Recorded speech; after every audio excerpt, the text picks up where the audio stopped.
awareness of the game is there, which I feel is something that's very important. Whatever is good for the team is willing to do that. So দর্শক, বেঙ্গালোর বিপক্ষে চরম হতাশায় match হেরে উপস্থাপকের প্রশ্নে ফিজকে নিয়ে কি বলল? মহেন্দ্র সিং ধোনি বলেন, আজ ফিজের মতো যদি বোলার থাকতো তাহলে আমাদের এইভাবে ম্যাচ হারতে হতো না। আসলে বলতে গেলে ফিজ আমাদের দলে গত বছরের ট্রাম্প কার্ড ছিল। সে সত্যি একজন ভালো মানের বোলার, এতে কারো কোনো সন্দেহ নেই। আমি ফিজকে ভালোভাবেই খুব কাছ থেকে চিনেছি, সে কতটা ভয়ঙ্কর বোলার। দর্শক, খবরের বিস্তারিত জানতে ভিডিওটি না টেনে শুরু থেকে শেষ পর্যন্ত দেখুন। আইপিএল এ আজ প্রথম টসে ব্যাটিং করে নির্ধারিত 20 ওভারে 196 রানের টার্গেট ছুঁড়ে দেয় চেন্নাইকে।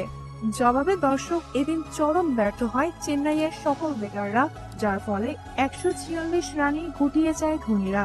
আর তাই এমন হতাশায় ম্যাচ হেরে ধোনি সংবাদ মাধ্যমে ফিজকে নিয়ে হতাশা প্রকাশ করে এবং বলেন, আজ খুবই মিস করেছি ফিজকে।